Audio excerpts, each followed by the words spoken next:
आऊज़ुबिल्लाहि मिनश्शैतानिर्रजीम बिस्मिल्लाहिर्रहमानिर्रहीम। अस्सलामु अलैकुम। मेरा नाम है आसिफ शाह और आप देख रहे हैं मेरे YouTube channel info with Asif. दोस्तों, आज की वीडियो में मैं आपको बताऊंगा कि आप कैसे अपनी फ़ी इल्लामा इकबाल ओपन यूनिवर्सिटी से रिफ़ंड कर सकते हैं। इल्लामा इकबाल ओपन यूनिवर्सिटी आपको फ़ी रिफ़ंड का ऑप्शन देती है। अगर आप किसी भी वजह से आपका दाखिला रिजेक्ट हो जाता है, आपके पास ओरिजिनल असनाद ना हो या जो मतलूबा प्रोग्राम हो उसमें आपकी उतनी परसेंटेज ना हो, जैसे कि बीए जिसको आजकल एसोसिएट डिग्री कहा जाता है, उसके लिए मिनिमम परसेंटेज 45% ज़रूरत होती है और वो आपकी 45% कम हो और आप उसके लिए अप्लाई कर दें, या किसी भी वजह से आप अपनी स्टडी कंटिन्यू ना रखना चाहें, या फिर आपका किसी दूसरी यूनिवर्सिटी में एडमिशन हो चुका हो, या किसी भी वजह से आपने अपनी फ़ी जो सबमिट करवाई हुई थी, जो डिपॉजिट करवाई हुई थी किसी भी बैंक के थ्रू, इजी पैसा के थ्रू, जैश कैश के थ्रू या यू पैसा के थ्रू, और वो आप रिफ़ंड करना चाहते हैं, तो आज की वीडियो में मैं आपको वो मेथड बताऊंगा, मैनुअली मेथड बताऊंगा, जिसके ज़रिए से आप इल्लामा इकबाल ओपन यूनिवर्सिटी से अपनी फ़ी रिफ़ंड कर सकते हैं। इस वीडियो के बाद मैं आपके लिए एक CMS पोर्टल के ज़रिए से एप्लीकेशन सबमिट करने का तरीका भी बताऊंगा, लेकिन आज की वीडियो में आपको मैनुअली तरीका बताऊंगा कि आप कैसे मैनुअली तरीके से अपनी फ़ी रिफ़ंड की एप्लीकेशन दे सकते हैं। तो दोस्तों, आइए अपनी वीडियो की तरफ चलते हैं। सबसे पहले आप अपनी इल्लामा इकबाल ओपन यूनिवर्सिटी की ऑफिशियली वेबसाइट पे जाएंगे। यहाँ पे दोस्तों आपके पास एक डाउनलोड का ऑप्शन होगा। यहाँ पे क्लिक करने के बाद रीड मोर पे क्लिक करेंगे। यहाँ पे तीसरे नंबर पर है, पहले नंबर पर है application for change of picture, दूसरा है एप्लीकेशन फॉर करेक्शन या change of date of birth, और तीसरे नंबर पे जो है वो है application form for refund of fee. आप इस पे क्लिक करेंगे। आप जैसे ही क्लिक करेंगे तो आपके पास रिफंड फी जो है वो आपके सामने डाउनलोड हो जाएगा और उसका आप प्रिंट आउट कर लेंगे, और प्रिंट आउट करने के बाद आप उसको फिल करेंगे। फिल कैसे करेंगे दोस्तों? सबसे पहले आप अपनी पर्सनल इंफॉर्मेशन देंगे, उस स्टूडेंट्स की पर्सनल इंफॉर्मेशन जिसकी आपने फ़ी रिफंड करानी है। अगर आप खुद हैं तो आप अपनी पर्सनल इंफॉर्मेशन देनी है, और अगर आपने किसी स्टूडेंट्स के लिए दाखिला रिफंड फ़ी करवानी है तो उस स्टूडेंट्स का सारा आपने पर्सनल इंफॉर्मेशन देनी है, जैसे कि सबसे पहले है नेम ऑफ स्टूडेंट, उसके बाद father name, name of student में स्टूडेंट का नाम लिखेंगे, फादर नेम की जगह उनके फादर का नाम लिखेंगे, CNIC की जगह स्टूडेंट का CNIC आएगा, और पोस्टल एड्रेस जो है वो स्टूडेंट का वो पता आएगा जिस पे यूनिवर्सिटी आपके साथ खतो किताबत कर सके और आपको डाक के जरिए से कुछ चीज़ भेज सके। रजिस्ट्रेशन में अगर आप फ्रेश स्टूडेंट हैं, आपका दाखिला जो है, आपका एडमिशन जो है रिजेक्ट हो गया है फर्स्ट सेमेस्टर में ही, या किसी भी वजह से आप किसी दूसरी यूनिवर्सिटी में दाखिला लेना चाहते हैं और अभी तक आपको रजिस्ट्रेशन जो है अलाउ नहीं हुई, रजिस्ट्रेशन अलाउड नहीं हुई, तो आप यहाँ पे रजिस्ट्रेशन नहीं लिखेंगे बल्कि यहाँ पे लिख लेंगे फ्रेश स्टूडेंट। इसी तरीके से रोल नंबर भी आप यहाँ पे लिखेंगे फ्रेश स्टूडेंट।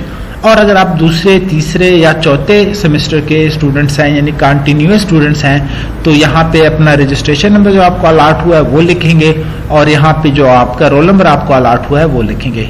सेमेस्टर अगर आप फ्रेश हैं तो फ्रेश लिखेंगे, और अगर आपने दूसरे सेमेस्टर की, तीसरे सेमेस्टर की या चौथे सेमेस्टर की रिफंड करनी है तो वो सेमेस्टर लिखेंगे। आगे प्रोग्राम आ जाएगा, तो प्रोग्राम में आपने अपना प्रोग्राम लिखना है, जैसे कि FA जर्नल, ADC या B.Ed। एक बात मैं आपको बताते चलूं कि अगर आपका प्रोग्राम B.Ed है तो आप अपना पूरा लिखें, जैसे कि B.Ed 1.5 ईयर, B.Ed 2 ईयर या B.Ed 2.5 ईयर। इसी तरीके से अगर आप मास्टर डिग्री होल्डर हैं, मास्टर डिग्री के लिए आप अप्लाई कर रहे हैं रिफंड के लिए, तो वो भी आप अपनी पूरी डिग्री या पूरा प्रोग्राम लिखें कि कौन से प्रोग्राम की फ़ी आपने रिफंड करानी है।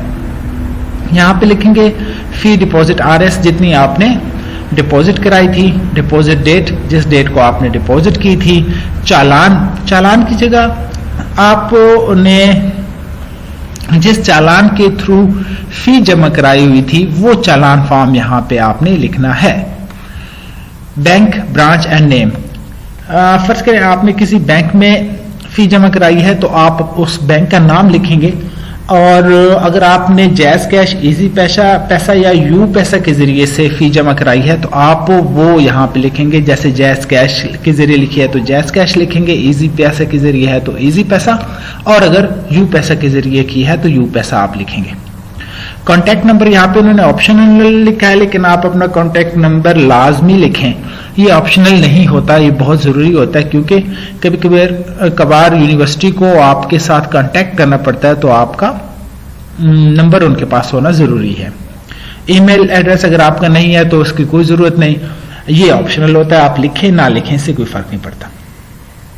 अब देखिए यहाँ पे लिखा हुआ है कि in eligibility of student of apply in a particular program. भाई आप क्यों फी जमा वापस करना चाहते हैं? क्या आप एलिजिबल नहीं थे? तो फिर आप पहले को टिक करेंगे।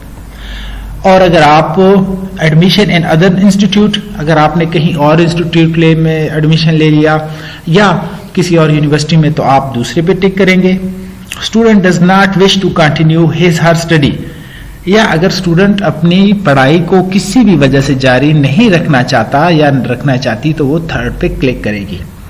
एनी अदर रीजन, इसके अलावा अगर कोई और रीजन है तो वो आप यहाँ पे नीचे लाइन दी हुई है, जगह दी है, वो आप लगा देंगे। अगर आप यूनिवर्सिटी से सेटिस्फाई नहीं है, इसके तरीक़ाकार से मुतमईन नहीं है, या कोई भी अदर रीजन है, वजह है, तो आप वो यहाँ लिख देंगे।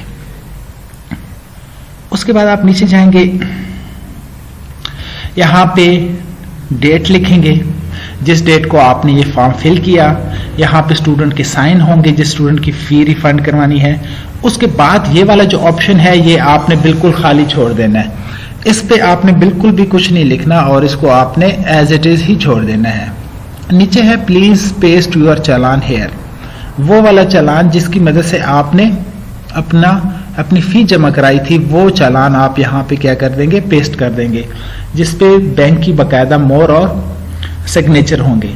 अक्सर जो स्टूडेंट्स हैं उन्होंने अपनी फी जैज़ कैश या इजी पैसे के जरिए से जमा कराई होती है, तो वो स्टूडेंट्स भी यहाँ पे चालान ही पेस्ट करेंगे और उस चालान के ऊपर जो ट्रांजैक्शन आईडी यू पैसा, इजी पैसा या जैज़ कैश के जरिए से उन्हें मिली थी वो ट्रांजैक्शन आईडी लिख देंगे और पेड की तारीख लिख देंगे कि किस तारीख को वो फी पेड की गई थी। इस तरीके से वो यहाँ पे उस चालान को मुकम्मल करके यहाँ पे पेस्ट कर देंगे।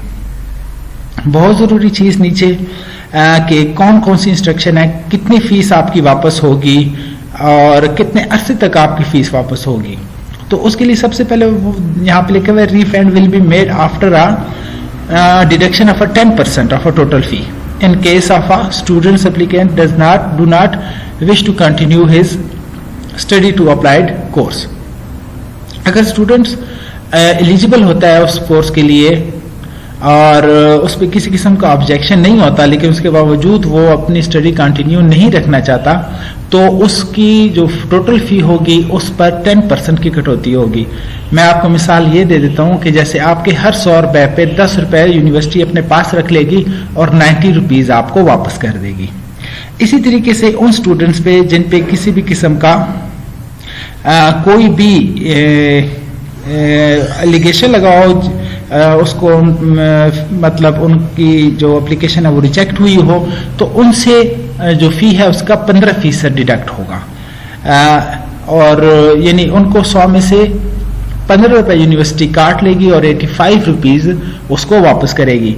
इसके रिफंड करने पर तकरीबन 7 से 8 माह 10 माह तक टाइम लग जाता है और स्टूडेंट्स के नाम पर चेक आता है। जो भी फी वापस आती है वो स्टूडेंट्स के पास बाय चेक आती है और बाय नेम चेक आती है। इसके अलावा नीचे लिखा हुआ है कि इसके अलावा जितनी भी दूसरी पैसे हैं जैसे कि डिग्री फी हो गई, रीअपीयर फी हो गई, एग्जाम फी हो गई, change of name, father name, examination registration fee, tutor registration fee, workshop centre change fee और इसके अलावा और जितनी भी फीस है, एनओसी फी हो गई, ये आपकी वापस नहीं होगी, ये रिफंड नहीं होगी। आपकी सिर्फ और सिर्फ एडमिशन फी ही जो है स्टूडेंट्स की वो रिफंड होगी। The students who deposit the fee in case of a complete will be refund of adjust the case में बी। उन स्टूडेंट्स जिन्होंने अपनी फी जमा कराई हुई है उनकी फी अगले सेमेस्टर में एडजस्ट भी हो सकती है।